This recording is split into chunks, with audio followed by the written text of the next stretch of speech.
Здраво на сите, јас сум Дафинка од тимот на Наука за деца и во ова видео сакам да ви покажам како да испрограмирате едноставна игра во Scratch која што ќе се состои од астронаут што ќе фаќаат звезди што паѓаат од Вселената и за секоја фатена звезда ќе добиваме поен. Оваа игра исто се нарекува и Catch Game. Играта ќе испрограмираме во 3 едноставни чекори. Во првиот чекор ќе направиме астронаутот да може да се придвижува налево и надесно со притискање на стрелкичките од тастатурата. Во вториот чекор ќе испрограмираме како звездите да паѓаат од случајни позиции се додека астронаутот не ги фати и во третиот и последен чекор ќе собираме поени со тоа што ќе го зголемуваме резултатот при секоја фатена звезда. Во Scratch најпрво треба да ја избереме позадината од Choose a Backdrop менито, а потоа и фигурата за астронаутот од Choose a Sprite. За да го придвижиме астронаутот од блоковите за движење или motion, ќе го избереме блокот Move 10 Steps или придвижи за 10 чекори.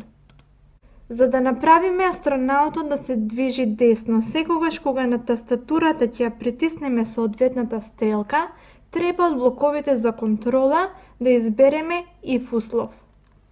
Овој блок се користи кога сакаме да провериме дали некој услов овде е точен или не.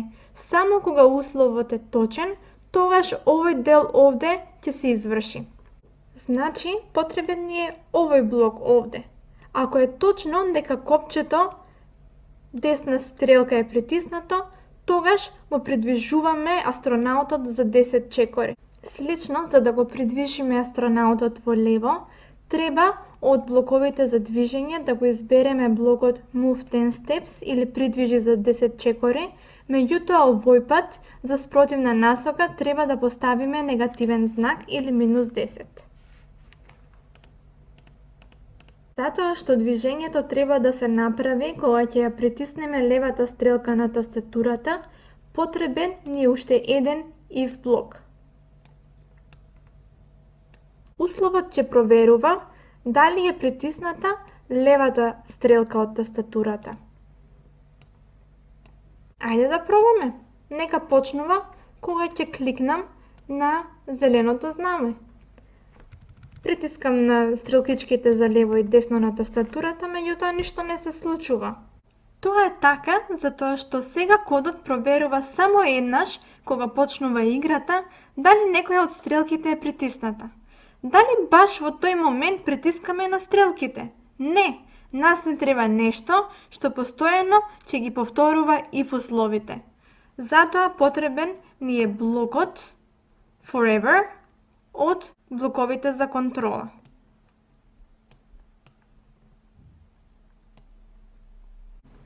Вака, проверката ќе се прави повторно и повторно. Значи, прво проверуваме дали е притисната десната стрелка, па левата стрелка и повторно. И така цело време. Супер, сега имаме астронаут што можеме да го движиме со стрелките на тастатурата. Следно што треба да направиме е да ја додадеме звездата што ќе паѓа. На почетокот на играта сакаме звездата секогаш да почнува од случајни позиции најгоре на екранот.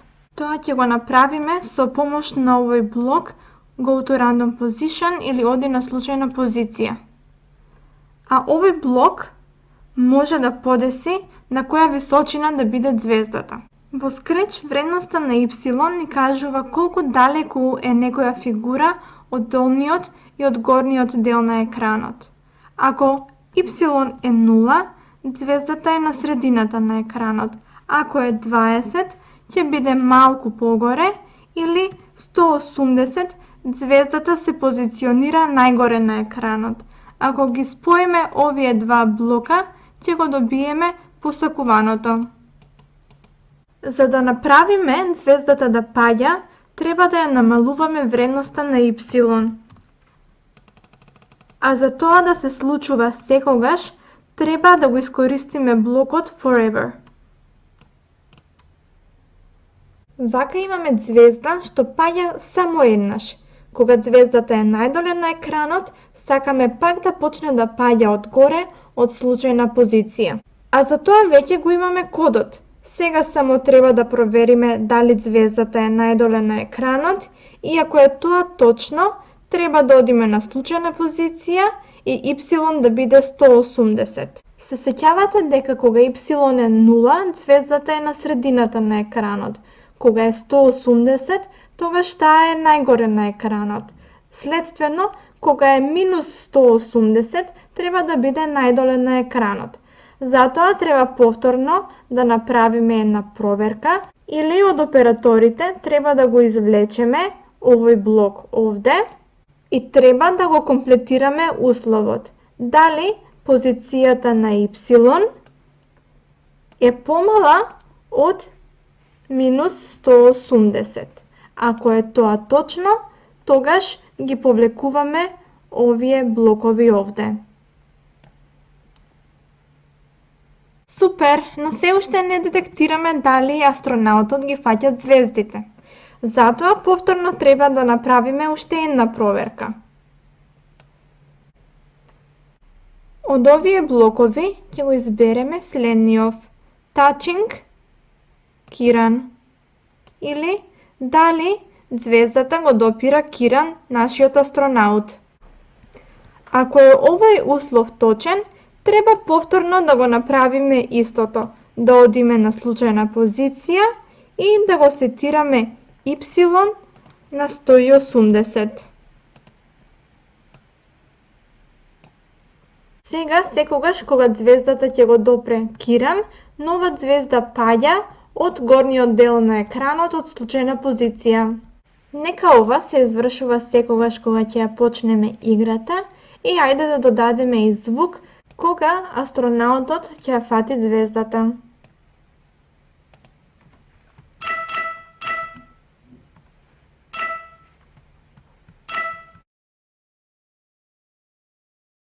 Ни останува уште да ги броиме поените што ќе ги добие астронаутот за секоја фатена ѕвезда.